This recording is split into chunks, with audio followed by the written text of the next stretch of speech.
This one is completely new. It's not even on the website, I don't think, yet. I wrote a note that I have to write this on the website. I came up with it last year. Very fresh and new activity, and people really love it. It's called a room of professors, right?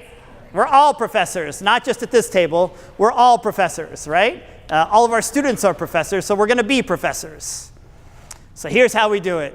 It's a version of the classic jigsaw, but this makes it more fun. You could even, if you're really excited about this, make little professorial hats for the kids, or little ties and whatever professors wear, or glasses, you know, that they can all be professors, right? It's really fun because it's time to be professors. So that's what we're going to do.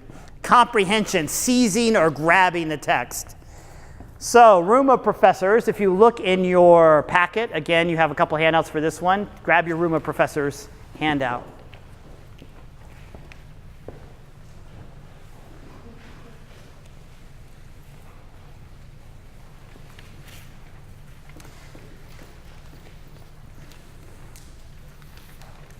So if you do work with the standards, this is a great place to embed that in.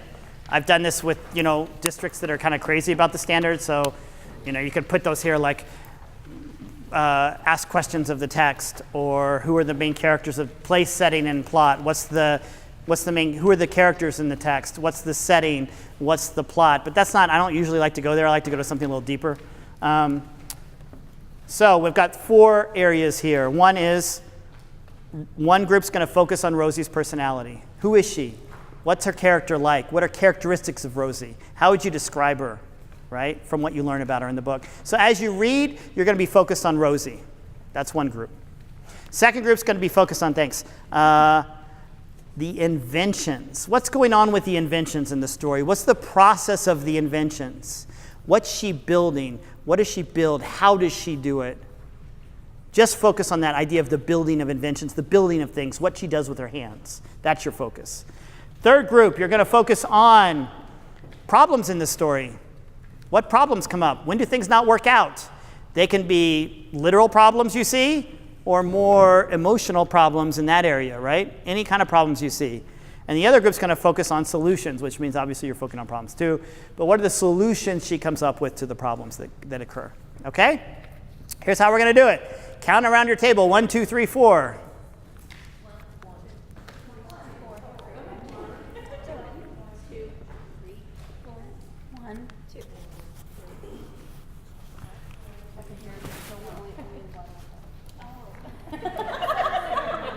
That's okay. So everybody, raise your hand. This is the way you check. How many people are ones? Raise your hand.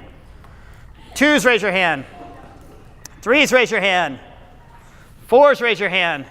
Who didn't raise their hand? Awesome. Okay, so everybody's got a number. Ones, you're Professor 1. Twos, you're Professor 2. Threes, you're Professor 3. Fours, you're Professor 4. Obviously you're listening to the story too, but your main focus is that one thing. You're not focusing on all 4 of them. One thing that you're going to focus on. So we're going to read the story, and you're going to have time after the story. You can write notes while you read, if that's the way you prefer to do it. If you're better at listening and then writing the notes afterwards, we'll have a little time to write afterwards of your response to that focus area, some notes, and they can be rough. You're not turning this in. This is for your thinking purposes, okay? Not looking for one thing here. You're not going to be tested on it. This is just, we're creating a room of professors who are going to have different interpretations of what happens, and we're really going to socialize intelligence, because you're going to get with the people with the same number and compare notes, okay? Ready to go? How are we going to read it? We're going to read it. I'm going to keep this simple. We'll do a more dynamic reading tomorrow with the book we're doing tomorrow.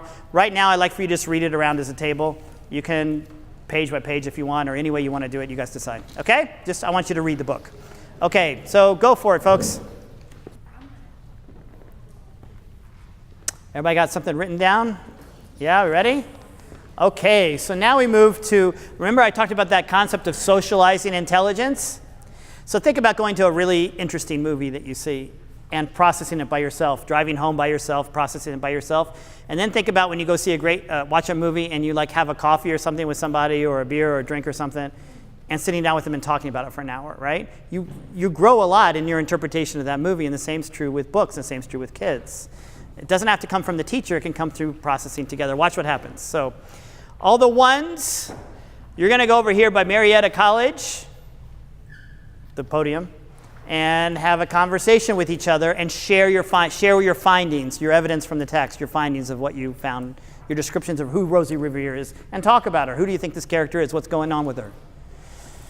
2s, you're going to come over here in the little corner with the balloons and balls, and you're going to talk about, right, the focus on the inventions. What's going on with the making in this thing and the inventions and the process and the engineering? That's going to be your conversation, comparing notes. Let's have the, who's the next one? Group number 3, go over there by that door and have the conversation, and group number 4 somewhere over in this area here, okay? So get with your like-minded groups and compare notes. Add to your notes if some good ideas come up.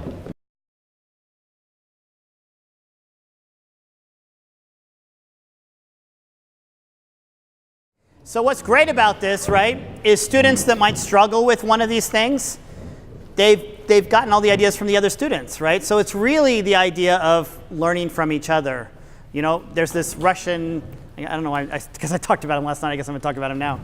There's a Russian psycholinguist, his name is Vygotsky, and he talks about the zone of proximal development. And he says we can only learn this far if we're learning by ourselves. But if we learn from people that know a little bit more than us, we can learn this far. That's the zone, right? From what we can learn alone to what we can learn with other people. And this is a classic theory of social intelligence, right? That we can learn much more when we work with people that know more than us or that are further along in a particular thing than we are, right? If you don't know anything about cooking, let's say cooking, I'm using my cooking metaphor today. You don't know anything about cooking and you work all morning with a great chef, you're going to learn some things that you didn't know, no matter where you are, if they're further than you. Okay?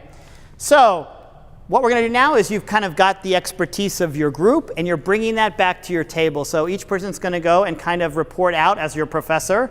In 30 seconds or less, give your little senior lecture on your area. Okay? Whatever you came up with. Put it in like a little 30-minute TED Talk, 30-second TED Talk, 30 minutes. 30-second TED Talk, okay, on this particular thing. You ready to go? All around the circle, go for it.